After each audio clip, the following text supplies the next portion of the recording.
આપને બધાને ધ્યાન છે કે ભારતીય ચૂંટણી પંચ દ્વારા સ્પેશિયલ ઇન્ટેન્સિવ રિવિઝન એટલે કે એસઆઈઆર મતદાર સુધારણા કાર્યક્રમ ચાલી રહ્યો છે અને તંત્ર પણ ખૂબ સારી રીતે આ કામગીરી ચાલે છે. આપણી આવનારી જે મતદાર યાદી છે, જે મતદારી છે, ખૂબ સારી સુઘડ અને વ્યવસ્થિત બને એના માટે આ સુધારણા કાર્યક્રમ ચાલી રહ્યો છે.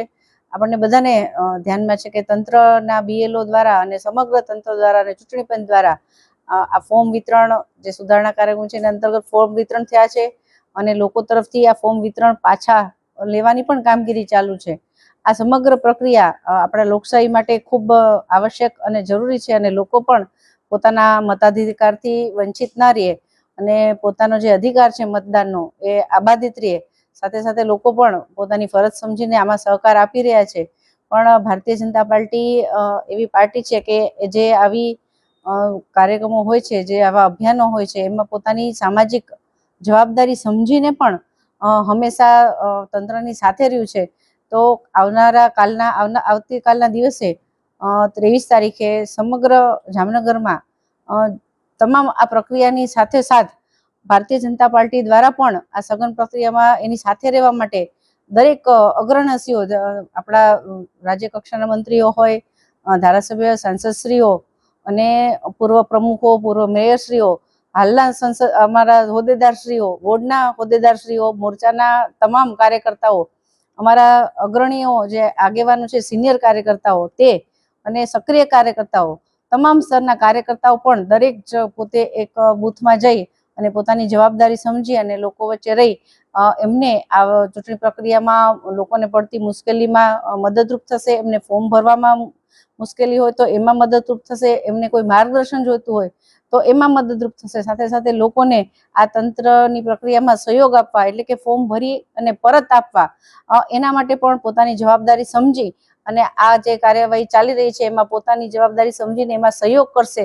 અને કાલે તમામ સ્તરના કાર્યકર્તાઓ, આગેવાનોથી લઈને જે અમારા પ્રદેશના હોદ્દેદાર હોય ત્યાં સ્તરથી લઈ અને નાનામાં નાનો કાર્યકર્તા, સક્રિય કાર્યકર્તા આ કાર્યક્રમમાં અંતર્ગત પોતાના વિસ્તારમાં, પોતાના બૂથમાં દરેક ઘરે જઈ અને આ કાર્યવાહી ખૂબ સારી સુઘડ બને અને ખૂબ વ્યવસ્થિત રીતે ચાલે અને તંત્રને પણ આમાં સહયોગ રહે અને લોકોને પણ આ પડતી મુશ્કેલીઓ ટાળી શકાય એવા એક ભાવ અને એવા એક હેતુ સાથે વિસ્તારમાં જવાના છે. આવતીકાલે તમામ લોકો આ કાર્યવાહીમાં પોતાના સહયોગ માટે નીકળશે અને લોકોને સમજાવશે.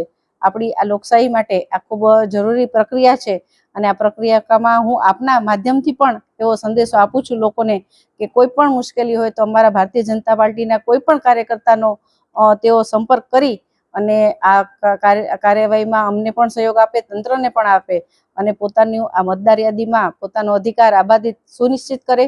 આ જે ફોર્મ છે એને એક લોકશાહીની પ્રક્રિયાનું પત્રક સમજી અને એ ભરી અને પરત આપે એવી હું આ તમામને આપના માધ્યમથી અપીલ કરું છું. અસ્તુ ભારત માતા કી જય.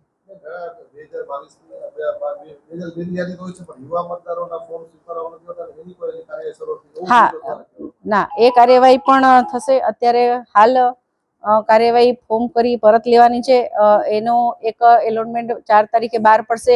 એના પછી 6 નંબરના ફોર્મ, 8 નંબરના ફોર્મ, 7 નંબરના ફોર્મ કોઈને શિફ્ટ થવાનું હોય તો એ તમામ કાર્યવાહી પણ આવનાર દિવસોમાં થશે. પણ અત્યારે જે પણ ફોર્મ અપાઈને જે વિતરણ થઈ ગયા છે એને પરત ભરવામાં લોકોને મુશ્કેલી પડતી હોય અથવા તંત્રને કલેક્ટ કરવામાં મુશ્કેલી પડતી હોય તો એના માટે ભારતીય જનતા પાર્ટી હંમેશા ખડે પગે રહી છે અને અમારું શિસ્ત નેતૃત્વથી માંડી અને કાર્યકર્તા આ કામગીરીમાં જોડાશે.